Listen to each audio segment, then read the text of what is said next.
जय भारती। नमस्कार। आज हम लोग भागवत गीता के दूसरे अध्याय के 24वें श्लोक के विषय में बात करेंगे। तो पहले श्लोक पढ़ते हैं। अच्छेद्योऽयम् अधायोऽयम् अक्लेद्योऽशोष्य एव च नित्य सर्वगत स्वस्थानो अचलोऽयं सनातन। इसमें भगवान श्री कृष्ण कह रहे हैं कि आत्मा अछेद्य है, मतलब खंडित नहीं हो सकती है। ये आत्मा अधाय है, मतलब इसको जलाया नहीं जा सकता है। अक्लेद्य है, मतलब इसे गलाया नहीं जा सकता, पानी में भिगोया नहीं जा सकता है। और अशोष्य है, मतलब इसे सुखा भी आप नहीं सकते। तथा यह आत्मा जो है वो नित्य है, सर्वव्यापी है, अचल है, स्थिर है और सनातन है। इसमें ये चीज़ के बारे में कहा गया है कि ये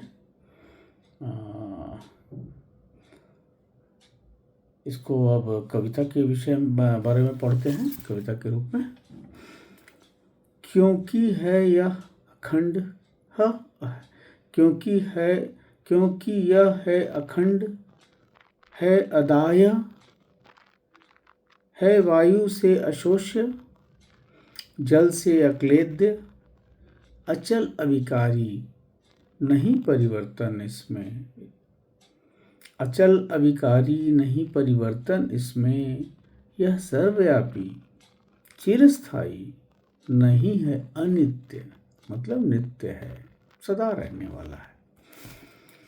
तो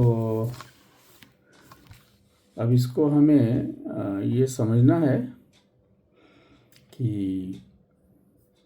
इसको जैसे यह है कि आत्मा न तो काटी जा सकती है, न जलाई जा सकती है, न पानी से इसे भिगोया जा सकता है, न हवा में सुखाई जा सकती है। यह सर्वत्र है, चिरस्थायी है, अचल है, अनंत है। इसको एक और तरह सोच सकते हैं कि ये जो आत्मा है ये पंच महाभूतों के किसी भी गुण से नष्ट नहीं होता है। जैसे जल से इसको नष्ट नहीं कर सकते, अग्नि से नहीं कर सकते, वायु से नहीं कर सकते, किसी भी रूप से इसे नष्ट नहीं कर सकते। जब शरीर का नाश होता है तब भी आत्मा अछूती रहती है।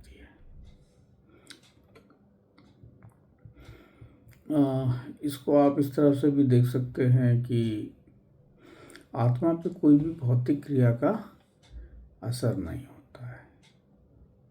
अतः जो मारेगा या मारेगा, अर्जुन किसी को मारेगा या कोई और अर्जुन को मारेगा तो वो केवल शरीर की हत्या होगी, आत्मा की नहीं।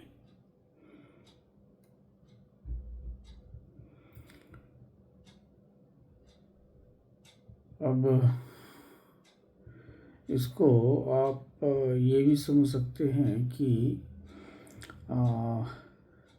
इसका कभी विनाश नहीं होता है, इसलिए भगवान कृष्ण ने इसको इस रूप में बताया है यहाँ पे कि देखो, न तो ये खंडित हो सकता है, न तो ये जलाया जा सकता है, न तो ये भिगोया जा सकता है, न ही तो सुखाया जा सकता है।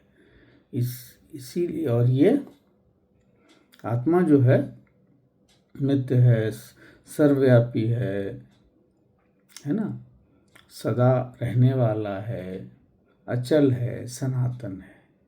मतलब ये उसको समझा रहे हैं कि देखो ये चीज़, ये जो भौतिक क्रियाओं से सब कोई असर नहीं होने वाला है। अतः तुम जिससे अगर तुम्हारे मन में ये दुविधा है कि तुम गुरु द्रोण की हत्या करोगे या भीष्म पितामह की हत्या करोगे,